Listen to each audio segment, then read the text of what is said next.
decided that it wanted to take care of itself, it wanted to be sustainable. And it started working with the Winnipeg Foundation, which is the oldest foundation in the country. And they had $13,000 in a fund at the foundation. It was an endowment fund, so it wouldn't pay out very much. But it had $13,000, and 10 years later, it has a $13 million fund. This is a theater company, an amateur theater company, that has about 500 people that are its subscribers. It puts on events, theater productions that citizens of Calgary attend and take in, probably like you do.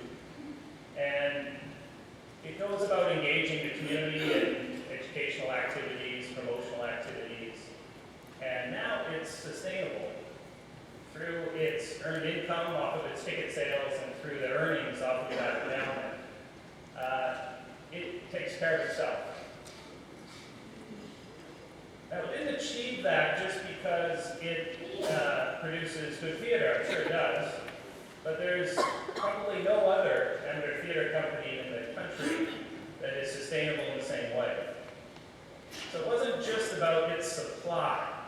It wasn't just that it supplied an exceptional product. It wasn't just that it supplied remarkable workshops. It wasn't just that it supplied training of young artists. Although it did all those things, it was remarkably good at its supply. But what it started to do was shape the demand, and so that's the big idea. It's not my big idea, I'm just taking it from this theater company and through the partnership with the Winnipeg Foundation. And the whole time I listened to this story when I was first in Winnipeg in April, just before I began my new job, and I left the Sport Matters group maybe about a year prior. All I could think about was there probably isn't a sport club in the country that doesn't have 500 members. Or at least there's an awful lot of them. There surely is many sport organizations that are exceptional at the supply. And in fact, Canadian Sport for Life and things like True Sport are helping to create a better supply, quality sport, values-based sport.